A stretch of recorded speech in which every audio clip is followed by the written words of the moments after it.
राधे राधे, जय श्री कृष्णा। स्वागत है आप सभी का हमारे यूट्यूब चैनल व्रत पूजा त्योहार उपाय। आज हम मासिक शिवरात्रि व्रत कथा को सुनेंगे। पौराणिक कथा के अनुसार पूर्व काल में चित्रभानु नामक एक शिकारी था। जानवरों की हत्या करके वह अपने परिवार को पालता था। वह एक साहूकार का कर्जदार था, लेकिन उसका ऋण समय पर ना चुका सका। क्रोधित साहूकार ने शिकारी को शिव मठ में बंदी बना लिया। संयोग से उस दिन शिवरात्रि थी। शिकारी ध्यान मग्न होकर शिव संबंधित धार्मिक बातें सुनता रहा। चतुर्दशी को उसने शिवरात्रि व्रत की कथा भी सुनी। शाम होते ही साहूकार ने उसे अपने पास बुलाया और ऋण चुकाने के विषय में बात की। शिकारी अगले दिन सारा ऋण लौटा देने का वचन देकर बंधन से छूट गया। अपनी दिनचर्या की भांति वह जंगल में शिकार के लिए निकला, लेकिन दिन भर बंदी गृह में रहने के कारण भूख प्यास से व्याकुल था। शिकार खोजता हुआ वह बहुत दूर निकल गया। जब अंधकार हो गया तो उसने विचार किया कि रात जंगल में ही बितानी पड़ेगी। वह वन एक तालाब के किनारे एक बेल के पेड़ पर चढ़कर रात बीतने का इंतजार करने लगा। बिल्व वृक्ष के नीचे शिवलिंग था, जो बिल्व पत्रों से ढका हुआ था। शिकारी को उसका पता न चला। पड़ाव बनाते समय उसने जो टहनियां तोड़ी वे संयोग से शिवलिंग पर गिरती चली गईं।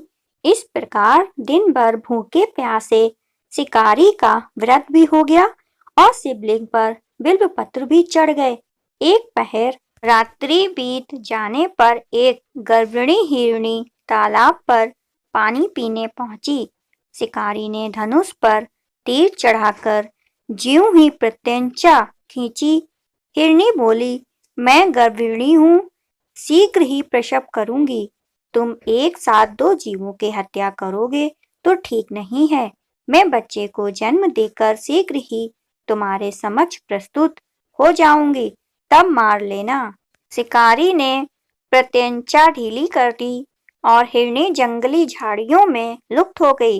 प्रत्यंचा चढ़ाने तथा ढीली करने के वक्त कुछ बिल्व पत्र अनायास ही टूटकर शिवलिंग पर गिर गए। इस प्रकार उससे अनजाने में ही प्रथम पहर का पूजन भी संपन्न हो गया। कुछ ही देर बाद एक और हिरणी उधर से निकली। शिकारी की प्रसन्नता का ठिकाना न रहा। समीप आने पर उसने धनुष पर बाण चढ़ा दिया। तब उसे देख हिरणी ने निम्रता पूर्वक निवेदन किया, हे शिकारी, मैं थोड़ी देर पहले ऋतु से निर्मित हुई हूँ। कामातुर विरहिणी हूँ, अपने प्रिय की खोज में भटक रही हूँ। मैं अपने पति से मिलकर शीघ्र ही तुम्हारे पास आ जाऊंगी। शिकारी ने उसे भी जाने दिया। 2 बार शिकार को खोकर उसका माथा ठनका। वह चिंता में पड़ गया। रात्रि का आखिरी पहर बीत रहा था। इस बार भी धनुष से लगकर कुछ बेल पत्र शिवलिंग पर जा गिरे तथा दूसरे पहर की पूजन भी समाप्त हो गई। तभी एक अन्य हिरणी अपने बच्चों के साथ उधर से निकली। शिकारी के लिए यह स्वर्णिम अवसर था। उसने धनुष पर तीर चढ़ाने में देर नहीं लगाई। वह तीर छोड़ने ही वाला था कि हिरणी बोली, हे शिकारी, मैं इन बच्चों को इनके पिता के हवाले करके लौट आऊंगी।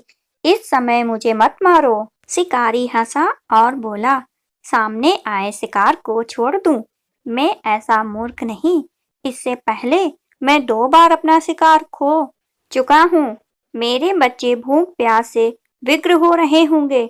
उत्तर में हिरणी ने फिर कहा, जैसे तुम्हें अपने बच्चों की ममता सता रही है, ठीक वैसे ही मुझे भी। हे शिकारी, मेरा विश्वास करो, मैं इन्हें इनके पिता के पास छोड़कर तुरंत लौटने की प्रतिज्ञा करती हूँ।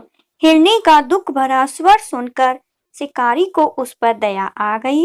उसने उस मृगी को भी जाने दिया। शिकार के अभाव में तथा भूख प्यास से व्याकुल शिकारी अनजाने में ही बेल वृक्ष पर बैठा बेल पत्र तोड़ तोड़कर नीचे फेंकता जा रहा था।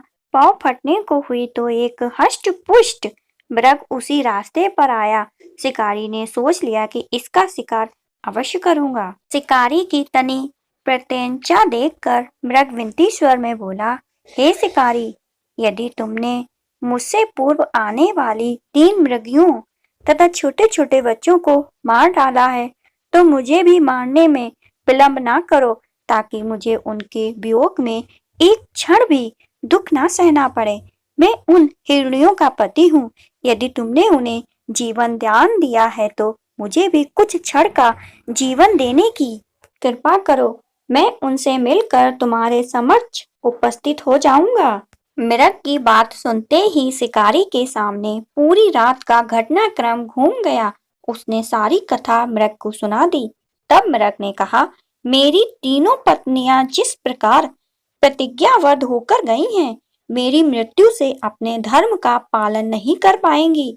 अतः जैसे तुमने उन्हें विश्वास पात्र मानकर छोड़ा है, वैसे ही मुझे भी जाने दो। मैं उन सबके साथ तुम्हारे सामने शीघ्र ही उपस्थित होता हूँ। शिकारी ने उसे भी जाने दिया। इस प्रकार सुबह हो आई। उपवास, रात्रि जागरण तथा शिवलिंग पर बेल पत्र चढ़ने से अनजाने में ही शिवरात्रि की पूजा पूर्ण हो गई। पर अनजाने में ही की गई पूजन का परिणाम उसे तत्काल मिला। शिकारी का हिंसक हृदय निर्मल हो गया। उसमें भगवत शक्ति का वास हो गया। थोड़ी ही देर बाद वह मृग सब परिवार शिकारी के समक्ष उपस्थित हो गया, ताकि वह उनका शिकार कर सकें। किंतु जंगली पशुओं की ऐसी सत्यता, सात्विकता एवं सामूहिक प्रेम भावना देखकर शिकारी को बड़ी ग्लानि हुई। उसने मृग परिवार को जीवन दान दे दिया। अनजाने में शिवरात्रि के व्रत का पालन करने पर शिकारी को मोक्ष की प्राप्ति हुई। जब मृत्यु काल में यमदूत उसके जीवन को ले जाने आए तो शिवगणों ने उन्हें वापस भेज दिया तथा शिकारी को शिव लोग ले गए। शिव की कृपा से ही अपने इस जन्म में राजा चित्रभानु अपने पिछले जन्म को याद रख पाए तथा महाशिवरात्रि के महत्व को जानकर उसका अगले जन्म में भी पालन कर पाए। शिवरात्रि कथा यहीं पर समाप्त होती है। ओम नमः शिवाय। प्लीज वीडियो को लाइक कर दें, चैनल को सब्सक्राइब कर लें।